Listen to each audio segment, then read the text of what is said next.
Hello and welcome to this video. It's been a little while since I've been on YouTube actually. Life has been extremely busy with TV, university, looking after the children and just general day-to-day life really. So it has taken a bit of a back burn, but I've come to you today because I want to do a little tutorial with you that specifically focuses actually on something that's incredibly important in bag making, purse making, dress making, that kind of thing, and that is interfacing. So if you find this interesting to you and you'd like a little bit more information, stay with me. Perhaps you're new to the channel, I don't know. If you are, perhaps you want to give me a like and a subscribe. And you can just stay in touch to find out more content as and when it comes along.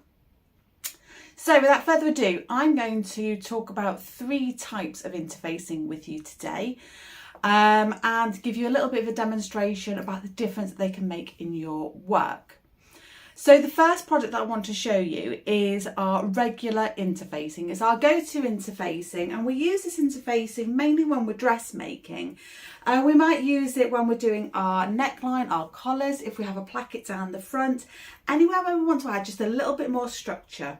Now, when we do it down the front, if we're making a shirt, it also creates a bit of additional strength as well. So not only is it going to make it sort of sit really nice and straight and away from your body as it should do, but it adds an extra layer when we do those buttonholes. If we don't do that, then it's going to be a lot softer and we've got more opportunity to create a little bit of damage in the longer term to our buttonholes. So even if it doesn't ask for it, I would always recommend you pop a little strip about 2 inches wide down the front of your garment where you've got that crossover of fabrics. If you're cutting on the bias on a top or something like that, you might choose to do a very thin strip just to stabilise that neckline. Sometimes when we're working with stretchy fabrics like this top here, this is the Edie top, I sew over it, we might add some across the shoulders here. And again, it just helps to stabilise things a little bit more so that over time, although it is a stretchy fabric, it doesn't stretch unreasonably so and pull the whole thing out of shape. So I like to put just a very thin 3/8 of an inch, 1 centimetre, just across one of the pieces, normally the back of the shoulder pieces there. If we're making skirts, trousers, we're going to be adding it to our waistband to make sure that it sits nice and flat. Otherwise, what you tend to get is a waistband that's going to collapse down on itself, and that's ugly. We don't want that look. So it's always useful to put some on there too. In bag making, we use it as well to create a little bit of stability where we need that extra little bit of structure. So interfacing, there's different types that we can get. We can get iron on and we can get sew on. In our interfacing, we're going to have fabrics or interfacings that are ideal for stable fabrics, so woven fabrics, or we can get it for knit fabrics. I'm not going to talk too much about knit fabrics today, but this would be an example of a knit, a jersey. And what we might want to use there is a stabiliser that also has that stretch in it. So it will allow it to give still, but like I say, not unreasonably so. I don't tend to reach for those too much, to be honest. I find that using a regular one does the job perfectly well. You'll then also get different weights of interfacing, so a light, a medium and a heavyweight interfacing. In my stash, I tend to keep, as a general rule of thumb, a light and a medium. It's a rare day that I'm going to reach for the heavier weight. This is an example of that product. It's the hemline interfacing. I use this in most of my bag making, mainly because it's provided by Sewing Street TV, but again it does say on here on the pack, ideal for cuffs, collars, facings, etc. And this is an iron on. It will always say at the top iron on, or if you buy it off the roll in the shop, then it will say iron on or it will say sew in. I rarely buy the sew in. I am far too lazy for that. I just want to get it onto the product. When we're working with an iron, we turn the steam off, and we are meant to lay our product, our fabric down and pop this on the top and fuse it, which I'll show you in a minute, but rarely do I do it that way. I prefer to turn it over and work from the fabric side, just as I know that I don't cause any damage, because you can melt this to the iron plate if your setting's a little bit too high, and invariably I'm terrible at that, so I just avoid it at all costs. So I'm going to show you how the interfacing works in just a moment. The next product that I reach to all of the time is the H640. Now the H640 is ideal in a bag making because it gives a little bit of structure and shape to our products. This is what it looks like here. I'm going to just These are remnants I'm showing you here that I'm going to be working with today. But first of all, there's the depth of it. It is no more than 1/2 centimetre for sure. And if I squish it down, it will squish down to 1 millimetre or 2. But it's nice and foamy. It's got this fleece back on it. And on the back here, let me show you. Those little bubbles there, that's actually glue. So it's that's going to bond to your fabric. This is lovely when we're creating a softer look item where we don't want too much structure, but we want to start creating a little bit of structure. I tend to use this product when I'm making my Elizabeth bag, for example, and the Lillington bag as primary examples, because it does give a nice little bit of shape without making it sit really, really firm. Now, when we're talking about firm, we also have this, which is called Bosal, or foam interfacing. It's known as different things. Bosal is a brand name. In Our Form is another brand name that you can look for on some selling sites. You can get single-sided fusible or double-sided, or you can get iron-on. Again, I don't use the iron-on. I always reach for normally the single-sided fusible. That's what this one is here. How do I know? Well, here on one side, it's nice and smooth. It feels quite nice there. And if I flip it over, just a little bit shinier, just a little bit. And you can see we've got these dimply kind of look here. That's the glue area. So as the fabric lays on top and we apply a bit of heat and pressure, it will obviously bond to the fabric. Now this is great when we're using, when we want to make something that's going to really stand up on its own and hold its shape in a much firmer way. So I do like to use this when I'm making things like baskets and boxes. So what I'm going to do now is I'm going to flip over and I'm going to use my iron, and I'm going to show you how to fuse those 4 products first, and then we're going to go on and do a little bit of construction with each of those. So my iron's already on, it's nicely warming up, and I'm going to start right back with the interfacing I mentioned, the lighter weight. Well, it's actually a medium weight iron on. I've got a bit open, so I'm just going to lay it down. Like I say, it's going to be, so this is a Vliesline H250 in case you want to know the exact name. And it will normally say on the selvage as well how long you should be applying a bit of heat to it with the fabric to make it truly bond and stay.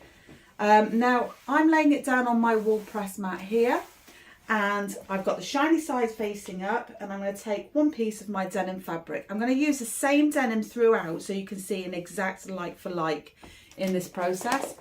Grab my iron and I'm just going to sit it and let it sit just for a few seconds. And while it sits for a few seconds, I'm going to take a sip of my coffee, and then I'm going to move along just a little bit. I forgot about my coffee, it's gone a bit cold. Now we do need to be careful that the iron doesn't make contact with the Vliesline, the interfacing, else we're going to get a horrible mess on our iron. I've been working with it for a long time now, so I'm pretty good at avoiding messes from happening. I'm just going to work along, and I'm just going to put one piece next to the other. So I've applied those, but as you can see, it's curling at the corner. So now I'm going to do what the manufacturers say and flip it over. So now the fabric is facing my mat, and I'm going to finish off that fusing process. I've trimmed it down a little bit as well, so now I can be really, really sure and positive that the fabric won't glue. You know, where I've got a little bit of overlap, it's not going to glue to my mat. Because I will be a little bit upset if I do that, I can't lie. So we've got our 4 squares now nearly all ready. And you'll see now that our floppy denim now starts to have just a little bit of stability. So this is ideal when we're doing external pockets. So when we work on the Elizabeth bag, again, I'm going to refer back to that one. There was a full tutorial available how to make that bag. But you will see that I do use interfacings on those front pocket areas. Well, this is part 2. Since I spoke to you, the day's moved on. We're about 5 hours later, actually. My day went crazy. And I'm a bit colder, so I've popped on a layer. Doesn't necessarily go, but we're not going to worry about that. It's not a fashion video. It's all about the interfacing. So let's catch up where we were at. I was telling you that there's 3 types of interfacing that I generally use. The light medium, the H640 and the Bosal.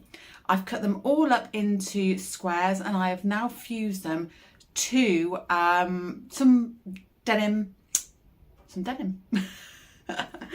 So let's go through it and see what it looks like. So the first one that we've got, they're all muddled up, they're the wrong way around. First one we've got is the iron-on interfacing. So this is it. So I've cut 4 pieces out of this. Now it's medium weight. So whatever you see here, if you're going to use a lightweight, now reduce that floppiness in half. You know, it's going to do a bit more of that.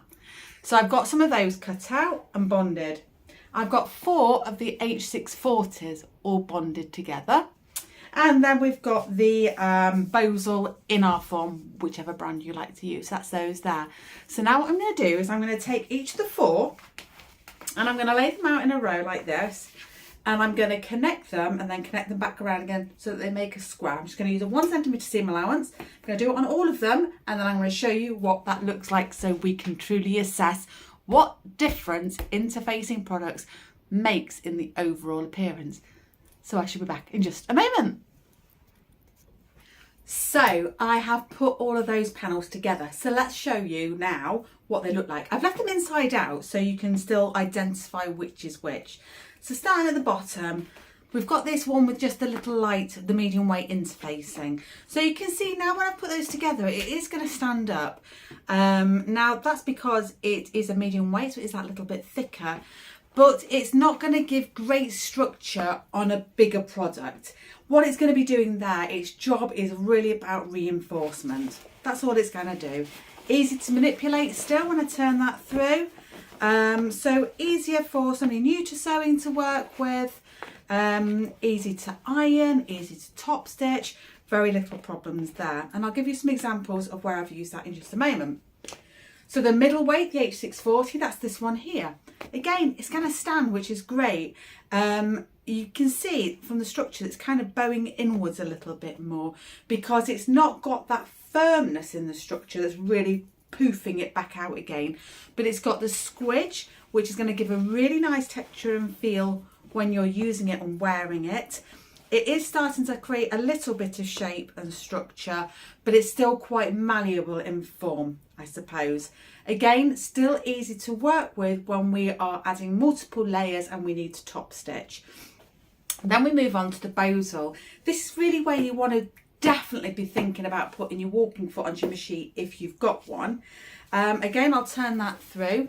With this one, you need to start thinking about whether you need to reduce some of these layers in the Bosal within the seam allowance, just to keep it a little bit more out of the seams, because when we're putting multiple layers together in bag making, it can start to become a little bit more problematic.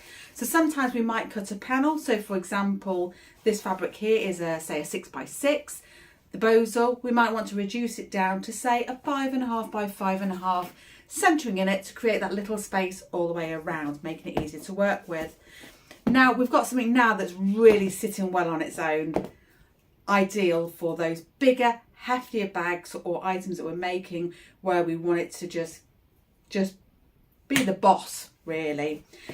You definitely are, like I say, going to want your walking foot on when you're working with this, because it does get a lot harder to work with, but an absolute game changer to work with. So let me show you some products now that I've made using these different products. So again, thinking about the thinnest one of all, I use this with things like this. This is a nice floppy shopping bag. It's filled at the minute with my yarn and my needles, so it's doing quite a good job of sitting up, but that's only because it's full. If I empty this bag out, the whole thing is just going to collapse down. But the ideal thing is for this type of bag is I can fold the bag up and pop it in another bag, making it an ideal little shopper bag. If you're interested, this is the Crownway Shopper. It's got a big pocket on the front as well, which I tend to keep my pattern book in. And again, I will have put a bit of interfacing in the top where the button is, just to provide a bit of extra strength just here. But throughout, really all these panels have only got interfacing in them. Moving on to the H640, that middle product, we've got the Leicester Lane bag again. This is where it just needs a little bit of structure in it, not that much, just as it feels kind of nice and squishy. So this one is a combination. The pockets inside have got interfacing on them, as has the lining of this bag too, but the rest has just got H640, making it a really lovely bag to work with, not too bulky anywhere, ideal for beginners. Another one with the H640 is a Holly Walk bag and the Elizabeth bag that's being released this weekend, the 26th of March 2023. But this is a Holly Walk bag. So this is got a mixture. So it's the PU leather. So that's a slightly heavier product mixed with the H640. This bag would look absolutely stunning with the H640 as shown, or with the Bosal. So popping the Bosal inside this is going to make the bag really go poof, and it's just going to sit like that on your desk and probably won't fall over. So if you like that look, switch out the H640 for the Bosal. So the final product of all is the Bosal, the in-art form, the bulkiest of them all, and I've got a couple of examples to show you. The first are the baskets. So obviously this is building on the structures you've already seen. This has got a tin. It's ideal. It sits, it does what it needs to do. It's not moving, it's not rolling over, and it's not collapsing down. Ideal, and it just springs back into shape, which is great. So ideal for your baskets. And then this little bag, I made this a long time ago and I've just pulled it out of my cupboard actually. This is my market shopper bag. I wanted this bag to be round, as in that way round, and I want it to feel like a big, well, I mean, look at it. Step away, there it is, it's beautiful. Got a big nice round base on the bottom. I'll have to pop this as a pattern at some point. But yeah, the Bosal in this bag is absolutely ideal.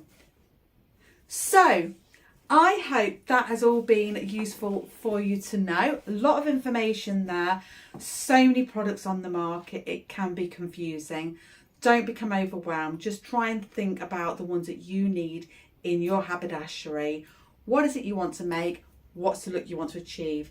Just think of it in terms of, if I want it to be a bit malleable, floppy, just a little bit of support, go for those lighter, thinner products. Just remember thinner. Lighter, thinner products.